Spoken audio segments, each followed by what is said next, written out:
right, let's get right into it. What we're about to break down here, it's not just some daily schedule or new workout plan. No.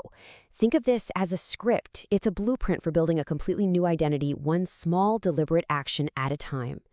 So the source material kicks off with this line that just hits you, day 56. That tells you you're already deep in the game. But that second sentence, this is who you are now. That's the real gut punch. It's not saying what you will be, it's telling you what you are right now. This really sets the stage for the big idea here. Our actions aren't just things we do to get results. They're literally what make us who we are. Okay, so before we get into the what, the specific things you're gonna do, we've got to understand the why. We have to get our heads around the philosophy that makes this whole thing tick. And that why is all built around this one big idea, identity-based habits. It's actually pretty simple, but it changes everything. Instead of focusing on a goal, like, I want to lose 10 pounds, you focus on an identity. I am a healthy, active person. See the shift? Every single step we're about to cover is basically you casting a vote for that new person you want to become. So where do we start? The morning, of course. And check out that subtitle, Discipline Before Comfort. Right away, you know this isn't about easing into the day with a snooze button. It's about making a statement of intent the second you wake up, setting the tone for every hour that follows. So, this morning routine is built on 3 key steps, and trust me, the order is everything. It goes hydrate, then workout, then breakfast. It's designed to be a domino effect, building this incredible momentum that just carries you through the day. Let's break it down. It all kicks off with something so simple. Water. That's it. Before your phone, before coffee, before you do anything else, the very first choice you make is a good one for your body. It's a small win right out of the gate. And that simple act, that glass of water, it's way more than just hydration. It's a physical representation of this mantra, discipline before comfort. Your first decision of the day wasn't to stay comfortable in bed. It was to do the disciplined thing.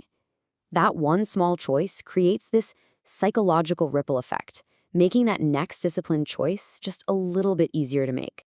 All right, so after hydration, we move to the workout. But here's the thing. The focus isn't on just crushing yourself or sweating like crazy. It's all about quality and intention. It's about how you move. Controlled, deliberate movements, maintaining a strong posture, and really focusing on your breathing. Think of it less like a frantic workout and more like a moving meditation. Okay, the workout's done, time to eat. And again, look how specific this is. Protein first. Not just eat breakfast, but protein first. This is a strategic move. And that's because you're not just eating because you're hungry. You are strategically refueling. You're giving your body exactly what it needs to repair from the work you just did and to get ready for tomorrow's work. See? Every single meal has a purpose. So, you've absolutely owned the morning. The tone is set. But how do you stop that classic midday slump from just wrecking everything? Well, that's where the blueprint shifts to what it calls the intentional method.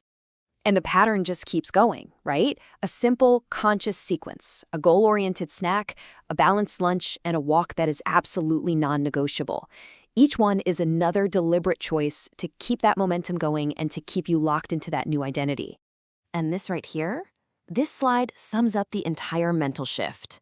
On one side, you've got the old way, eating based on how you feel. Stressed, eat. Bored, eat. On the other side, you have the day 56 way, eating to support your goal. It's the difference between your emotions being in the driver's seat and you being in the driver's seat. And this whole idea of goal-oriented eating goes right down to what's on your plate. It's not just a pile of food. Think of it like a toolkit. Carbs, that's your energy. Protein, that's for strength and muscle. Veggies, they're for recovery. Every single thing on that plate has a job to do. And right after that strategic lunch, here comes another one of those super simple but absolutely non-negotiable rules. A 10-minute walk. That's it. We're not talking about a 5K run here, just 10 minutes of movement. And this is the secret sauce to making it happen every single time. You take the decision out of the equation. You never have to ask yourself, should I go for a walk today? Nope. It's just, this is what I do. It's automatic. It's become a part of who you are now. Okay, let's talk about the evening. And I absolutely love this subtitle, Respecting Tomorrow, because that's what the evening is all about in this system. It's not about winding down and checking out. It's about setting up tomorrow for a win. So you're ending the day with the same level of intention you started it with.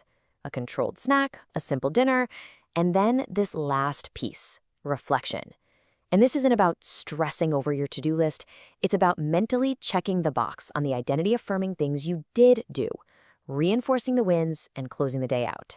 It's the complete opposite of just crashing on the couch and letting the day fizzle out. So that evening snack, it follows 3 simple rules. It has to be light, so it's not sitting heavy while you sleep. It's got to be controlled, so we're talking about a specific portion, not a whole bag of chips. And it's intentional. You're making a conscious choice, not just mindlessly grabbing something from the pantry. And dinner follows that exact same playbook. The keyword here is simple. This is not the time for some huge, heavy, complicated meal that's going to mess with your sleep and make you feel sluggish and awful in the morning. And why? It all comes back to this idea, respect tomorrow's workout. What you eat tonight directly impacts how you feel and perform tomorrow morning. It just perfectly closes the loop on the entire day, tying everything together into one continuous cycle of progress. So you see, when you stack all these little things on top of each other, the water, the workout, the purposeful food, the walk, they stop being just a list of tasks you have to do. They merge together to create a complete, cohesive system. It becomes a lifestyle that's completely locked in. And that leads us to this final, really powerful statement from the source material. This lifestyle is locked in. That phrase, it means you've crossed a line. It's not a 30-day challenge anymore. It's not something you're just trying out. The habits have forged the identity. It's done. This is just who you are now.